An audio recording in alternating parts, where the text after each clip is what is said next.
Hi, I'm Miss Susan from the Muhlenberg County Public Library. I'm here today to show you a simple craft of things you probably have at home. It's a milk jug butterfly. And in order to do this, you would need an empty, dry milk jug. Make sure after it's washed out real good, it air dries really good. And I have a picture of some butterflies here.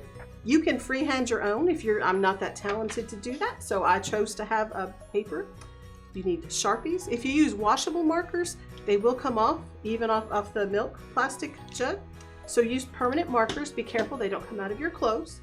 And I have some pipe cleaners. I have some colored beads. You can have different styles of beads, however you want. I have some Scotch tape. I have a pair of scissors. And I have some magnets so that we can make it into a refrigerator craft. Now, what I did was I took a milk jug, took the lid off just so it would be good and aired out, and I just cut a piece off of this side. Well, you don't want to do that side. You want to, if you peel the label off, you can use that one, but just use clear sides. Here's some examples of how I cut them. They can be small little pieces off the sides, or they could be larger. Depends on how large you want your butterfly to be. Now, what I did on this one, I took the picture with the template on it, and I set one of these clear pieces over it, and that's where you would use your tape. You could tape it on here. That way it doesn't move while you're doing your tracing. Now, if you want, you can just make an outline like that one on your own. So if I do this, now that's where the Sharpies come in. I took a black one to begin with, and literally all I did was trace. Now, if you want to, you can do more detailed work, or you can color it, make it bigger. Detail work. So that's sort of how I did it. Now carefully take the tape off. You don't want to tear anything. So if I just wanted to start with this, then I would take my colored Sharpies. And let's say we do purple. Purple is my favorite color. So we just take it and go in between your lines. I only put a little detail in mine, so I'll color those a different color. This is just to give you an example. I'll just go around these two tracings right here. And I would finish it out if I was going to finish it for now. But what about if I switch to, say, pink? Pink goes really pretty. Gives it a little bit different shade with it. A little contrast there. So if I was going to finish this into a necklace, I have the two different colors. You can add multiple colors. You can do, here's one I have a little bit more advanced on. I've cut it out partially. That's how you'll do after you get done with your coloring. And you would just need to take more colors, and you could maybe add some darker blue, add some contrast on that. You can add any color you want. The fun thing about this is you can use the same template and use different colors, and all of your butterflies will look differently.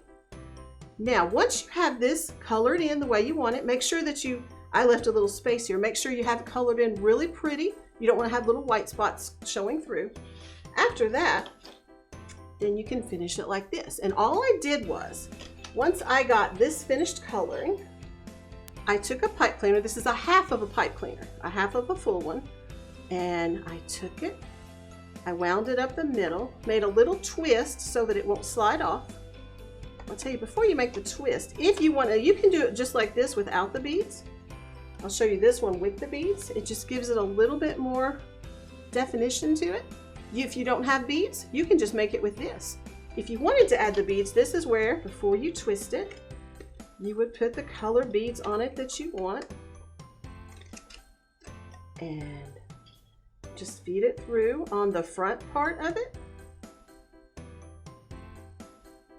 We'll just add 2 to this one, just to see what happens. And if I put them right in the very center instead of 4 like I did the other one, and twist it at the top so that it can't come off, and then you'll just make your little antennas.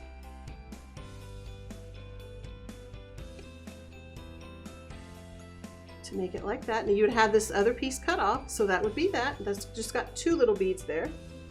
Now what I did at the end, once I did this one, this one's got lots of color, orange and yellows and reds and purples. after I did that, I added a piece of magnet. So that's where the package of magnets come in. Just take one strip off and a pair of scissors and sort of judge what it would need. Take the sticker off the back, and then you have a magnet for your refrigerator. Now, if you wanted, you could use multiple butterflies, different colors, and you can have your refrigerator full of butterflies. You can also make these and give these as gifts, maybe to grandparents or something like that. Now, since we're talking about butterflies, I pulled a few books from the library because you can always call or come by and pick up books.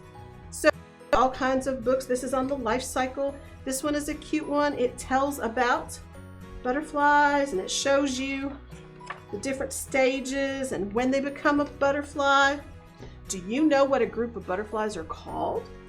In this book here, it tells about different groups of insects, what they're called. Did you know that a group of butterflies are called an army? So if you see several butterflies flying around your garden, around your yard, they're called an army of butterflies. Here's a really pretty book on monarch butterflies. And this is actually a book that we have, and it's if you wanted to have your own butterfly garden. And in here, it even shows you if you wanted to know what different kind of caterpillars are, you can identify them with this book possibly. And then it starts with adult butterflies. So it's got lots of pictures. So if you find butterflies around your yard, you could check something out like this from the library, and you can even figure out which butterflies are flying around your yard. I think that's all for now. I hope you enjoy making your own. Have a great day. Bye.